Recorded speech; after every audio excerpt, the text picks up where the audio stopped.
Today is Labor Day in the divided states of America. The day when we celebrate those who labor by having sales and forcing many people to work, especially in retail. And used to be a day where we took breaks, kind of the official end of summer. And I know that there are a lot of protests going on around the divided states right now, a lot of things going on, a lot of turmoil. And that kind of stuff, the way our world in particular, even if you're not in the divided states, the world in general is kind of a stressful place right now. If you're feeling that stress and agree, let me know in the comments. But there's a lot of stress, and it's easy to lose track and get lost in the chaos, get lost in the storms of news and the storms of life. But we don't have to get lost in the storms of life. We don't have to get lost in the chaos. I have people that I know who can't go through the day without listening to the news and talking about the news, and let's find out what all the chaos is for the day, and the day is not complete until we've taken in our full fill of the chaos around the world. And then there's me, who doesn't like the chaos and does everything I can to minimize my time taking it in. Which one are you? Are you the news hound who's got to take in and talk about it as much as they can, or are you like me and want to minimize your exposure? Or are you somewhere in between? Let me know in the comments. But I'm one who, because of all that I've been through, I really have to minimize my exposure to these things. Yes, I have to keep on top of them to a degree, because especially being a content creator and online, things change a lot. And I have to be aware of some of the changes, but a lot of it I don't have to be aware of. And I have found for me that when I take in too much, and it doesn't take a lot, when I take in too much, I get overwhelmed, and I can fall into depression and despair, and even anger and frustration as I see all that I love and all that I've worked for and all that I've attempted to build seem to be falling down around me. And because of all of these crazy things, and because of the intense way that I feel things very intensely. Very, very strong emotions. So I feel them more intensely and more deeply than many people do. Which means I have to minimize my exposure that much more. And that can be rough, especially when you're surrounded by people who just can't stop talking about all the negative things. I'm getting a little bit riled up just thinking about it, but I'm calming down here. I'm calming down, coming back to the focus and what I'm talking about at hand. When we take our eyes off of the chaos and stay focused on the things that bring us joy, the things that help us find peace, the things that bring happiness, anything at all. I know that there's a technique for grounding oneself where you I'm probably going to say these wrong or out of order or whatever, but you touch one thing, you focus on two things that you can see and something that you can smell and taste, and it's a series of steps, a process to bring you back into a centeredness, a groundedness in the moment of where you are. And I've only heard about this technique a little bit more recently in life, but in my life, with all the craziness and the mental illness I've struggled with in the past, I have found the best way to avoid the chaos, the insanity, to keep grounded when the explosions, virtual or otherwise, are going on around you, is to stay focused. Stay focused on the good, on the happy, on anything that brings you hope, anything that brings peace, excitement, calm. Yes, sometimes we need to feel those emotions. It's definitely it's healthy. Feeling them is a lot more healthy than trying to shut them down and deny that they are there. And I speak from experience in this. It's part of the emotional shutdown and emotional mental breakdown that I experienced earlier in life.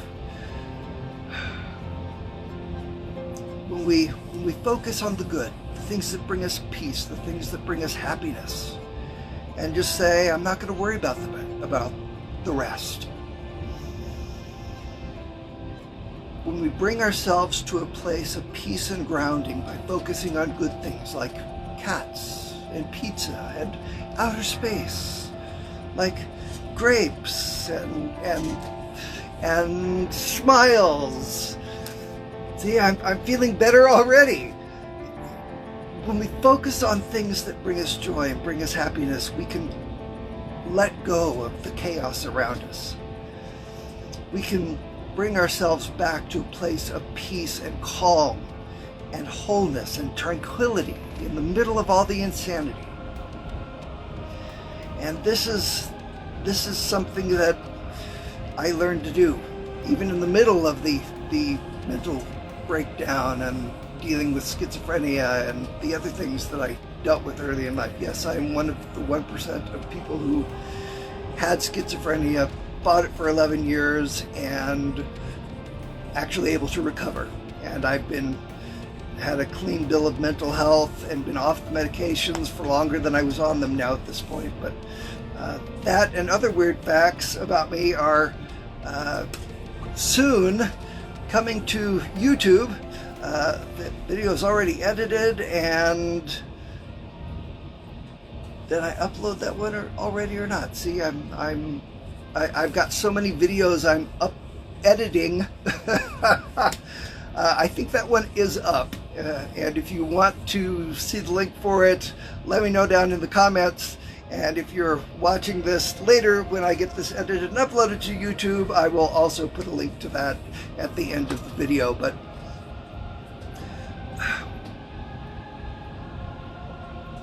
I beat that. I got out of that. And part of that I will attribute to divine intervention, which I can't call it anything otherwise,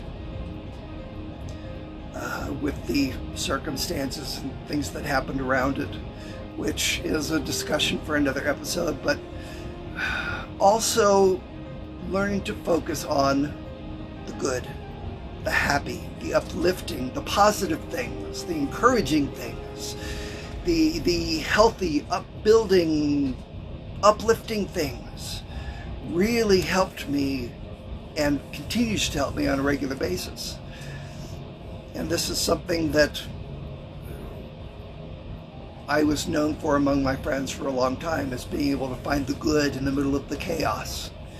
And very often they used to come to me before I moved away from where I was. They would come to me and say, I'm struggling, I need help, I am in a difficult situation and I can't see another point of view, and I know you can find a different perspective and give me a different perspective, or see something in the situation that I don't, that will give me hope and a different direction. And this is one of the reasons why I'm stepping out as a life coach. But when we can find anything good in a situation, no matter how bad it may be, it makes the situation not so bad, not so despairing, not so difficult. Viktor Frankl is a name that many people may recognize. He was in a concentration camp during the Holocaust, and he got through all of the difficulties, the death, the destruction, everything that he saw, by keeping hope and having a purpose and keeping his focus on a goal, a purpose, something positive, something encouraging, something lifting up. And we, as the world gets crazier every day around us, with new things all the time, if we take our focus off of those things and put them on the happy, put them on the things that bring us joy, the things that excite us, that bring smiles to our face, that make us laugh, that let us feel comforted, we can get through this too. Whatever happens, we can get through this. Even if bombs start falling tomorrow, we can still find happiness and hope and joy and get through this, all of this. We can. I speak from experience. And I know that whatever you're going through right now, whatever you're struggling with, you're going to get through it too. And know that you are not alone. You deserve happiness, you deserve joy, and you're worthy of it. You deserve and are worthy of feeling your worth, feeling loved, feeling valued, because you are a wonderful and amazing human. Even though the world at times may tell us otherwise, even though sometimes we ourselves may tell us otherwise, I just want you to know you are worthy. You're worthy of good, you're worthy of happiness, you're worthy of joy. All the good things the world has to offer, you are worthy of. And I, for one, am glad that you are here. And I'm hoping that you'll continue to be here for a long time to come, and that you will join me again next week for another episode of Mishaguyas Monday Live at the same time, same place. And in the meantime, hope that the posts that I put out there continue to encourage and lift you up, my wonderful and amazing friends. So with that, I will close this episode of Mishaguyas Monday Live, and know that I will see you more on the internet, and I will see you next week. You are loved.